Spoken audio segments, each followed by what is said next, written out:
pang bottom, pang top na lock style. So ayan, magandang araw po ulit. Ayan, nandito ulit tayo sa shop ngayon at kung napapansin nyo na meron ako dito mga accessories ng 798 series dito sa harapan ko. Kasi may nag-request sa atin na subscribers. Kung meron daw tayong vlog ng accessories ng 798 series. So sabi ko sa kanya, i-vlog ko ngayong araw. Kaya eto, at kinuha ko lahat yung mga accessories ng 798 series at inipon ko rito. So guys, isa-isahin ko yan sa inyo ngayon sa vlog nito. So yan, unahin natin itong accessories. So kailangan meron tayong sealant. Yan, kung brown yung ginagawa natin na sliding, kung brown po yung gagawin nyo na sliding, sealant na brown yung kailangan ninyo. So isang sealant, kaya na nito ang isang set na sliding window, isang sealant. So isang sealant, silagay ko na lang yung mga pangalan dito sa gilid nitong video natin. So ito naman yung jam rubber. So ito yung jam rubber natin na nilalagay naman doon sa double jam, tigkabilang side. So yun yung kaibahan guys ng 798 series doon sa traditional. Kasi yung 798 series meron na siyang goma doon sa gilid ng kanyang frame na jam. So ayan, dalawa na. Tapos itong 4 kinds. So ayan, itong 4 kinds guys, ito ginagamit sa lock style saka interlocker. So kailangan nyo ng dalawang pang lock style, pang bottom, pang top na lock style na 4 kinds. So ito naman yung pang interlocker, kailangan nyo din ng pang bottom. So ito yung pan top niya, yung isa lang ang butas. So tigagalawa siya guys, kasi tigagalawang lock style, tigagalawang interlocker yun. So ito yung nilalagay dun sa ilalim nung panel ng sliding, yung sa lock style sa interlocker.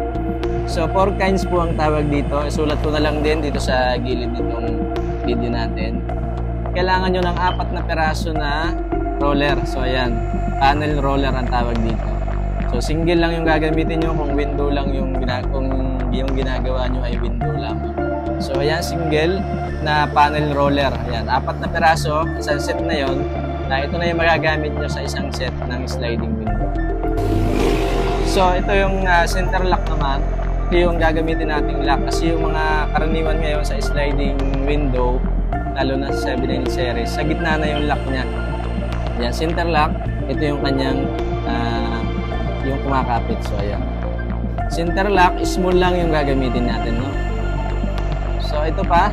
So ito naman guys, yung pagka 798 series kasi wala na siyang handle na number 10 na plus lock. So ginagamitan natin siya nito. So ayan, ito Toblerone yata ang tawag dito kung hindi ako nagkakamali. So ayan, ito yung meron din tayo dito sa supply natin ito guys. So ayan, 2 peraso kasi tigkabila siya na panel lalagay. Sa loob lang guys ha, sa loob lang ito nilalagay. So syempre kailangan nyo ng 6x1 na tornilyo. Kasi ito yung gagamitin nyo doon sa top and bottom ng panel ng inyong lock style. Meron doong ito nilalagay sa butas na to. Paglagay nyo doon sa lock style, so mamaya papakita ko sa inyo, kailangan nyo ng number 1 na tornilyo. So yan, 6x1, kahit silver lang kasi nasa loob naman doon. So 6x1 na metal screw. So ito yan guys. Nakatapos na ako tingin ko sa accessories. Ngayon ito namang ipapakita ko sa inyo yung mga glass at saka aluminum na gagamitin nyo sa 798 series sliding window. So unahin natin itong frame, yung kanyang frame, jam only. Kung ang tatawag dito ay jam only kung halimbawa wala siyang hamba. So umpisahan natin dito sa kanyang double jam. Ito guys yung double jam, kaya mayroon siyang guhit. Ito yung nilalagay. Ito yung nilalagay doon sa jam. So kaya mayroon siyang 2 guhit dito. Ito yung nasa 2 tabi. So ayan. Tapos ito yung sa ilalim, yung railing.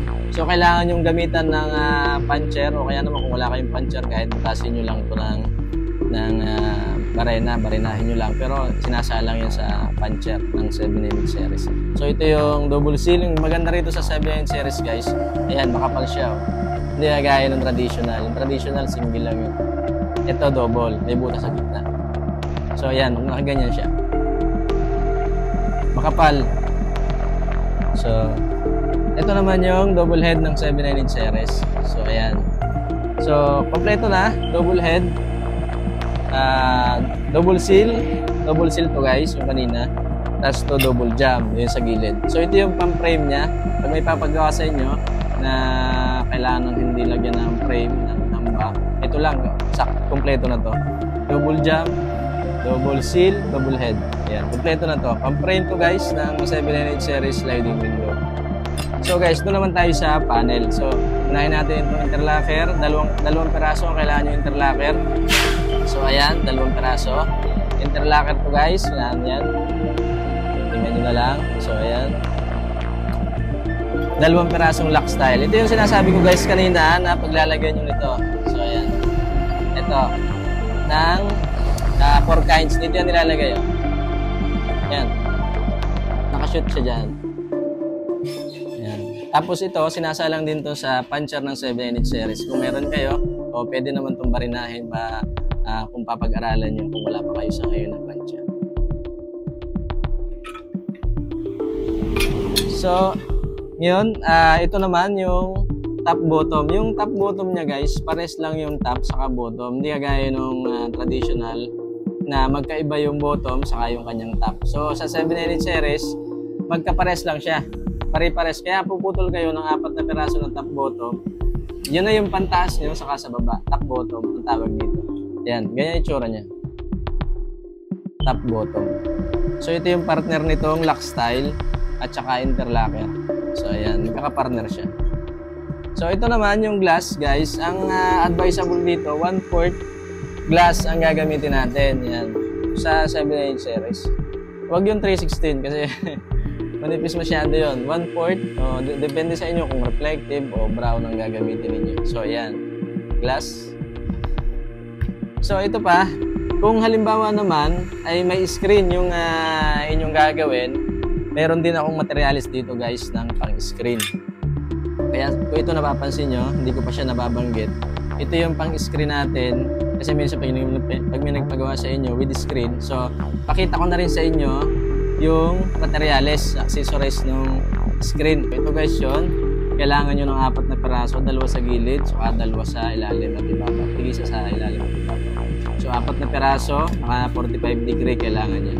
So ito yun guys, yung pang-screen niya na frame, 798 series yan na YS. So ito, kailangan nyo ng 4 na peraso nito. Tapos, kailangan nyo nang gumamit ito para mabuo nyo yung YS. So ito yan, yung goma. Panglagay dito sa ano nito, dito sa ano nito para mabuo nyo itong YS221. Yun, kulay black. 4 na peraso yung kailangan ninyo. Para makapaglagay kayo guys ng screen, teka, kukuha tayo ng screen pala. So guys, ito yung kailangan natin sa screen. Siyempre, ito yung pinakang screen niya. Yan, screenness. So ayan, screenness po ang tawag dyan. Para mailagay natin yan, kailangan natin itong vinyl. Number 2 lang, okay na yung kailangan nyo. Para mailagay nyo dito sa lagayan ng frame. Yan. Tapos, siyempre, yung handle niya, kailangan nyo ng 2 peraso ulit ito. Yan, yung kaninang sinabi ko, yung tublero ng tawag ata. Dito ko, hindi ako nagkakamili. So, ayan. Tapos, 2 798 na screen panel roller. So, ayan. 2 peraso lang ang kailangan nyo. Tingin ko na banggit ko na lahat. Comment nyo na lang po kung meron ako nakalimutan. At kung meron kayong tanong, mag-iwan na lang po kayo ng comment sa comment section nitong video natin. At dun po sa mga hindi pa nakasubscribe na nakakita nitong video natin, huwag niyo po sanang kalimutan na i-subscribe para po sa mga bago nating mga i-upload na mga tutorial video. So yun lang, maraming salamat po. Ito yung accessories ng 798 series sliding window with screen. So ayan na lahat yun. With screen na po yan. Yan na lahat yun. So yun lang guys, maraming salamat. God bless. God bless.